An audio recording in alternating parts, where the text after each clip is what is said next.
Hello there, this is Ryan Christensen. My part of the report is going to be talking about Mexico, so our hotel resort that we are wanting to have in Mexico.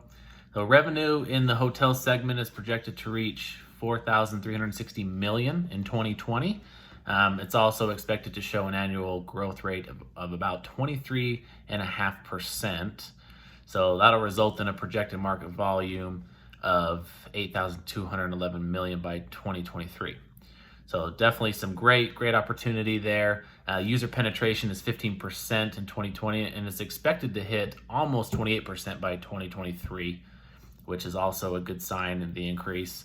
And then the average revenue per user is expected to amount to about $215 US. So in a global comparison, most revenue will be generated in the United States, but we definitely feel like going into Mexico with this hotel resort, kind of helping the visitors or the guests of that hotel learn more about Mexico while they're there. So part of the reason that we chose Mexico as one of our countries to penetrate is because there are endless opportunities of tourism there. Like, I personally have traveled to Mexico many times. I love it there. It's a great place to visit. You can take families there as well, especially in the main places, like Cancun, Playa del Carmen, those kind of areas.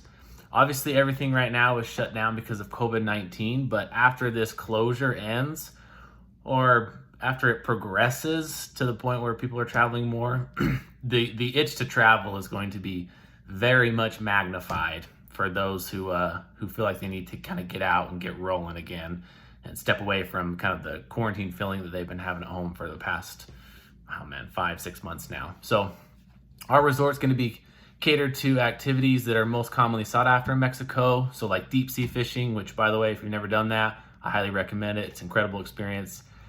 Scuba diving, you can get certified while you're there as well. Snorkeling, and then dancing for sure. Dancing is a huge part of culture in Mexico. I've personally gone dancing in Mexico, and it's a really fun time, especially as a tourist going down there and kind of feeling that culture while you're there. So we'll also actually offer scooter rentals from the resort in case you want to go out and learn more about the country and kind of get your feet wet a little bit if you want to leave the resort. So in order to maintain authenticity, we need to keep our costs relatively low to compete with what the local offerings are going to be for like the same attractions. So we want to stay competitive in pricing. Some of our competition is IHG, which is like International Hotels Group or Intercontinental Hotels Group. They own a ton of different hotels. Also, the Marriott is one of our big competitors. They own like the Ritz-Carlton.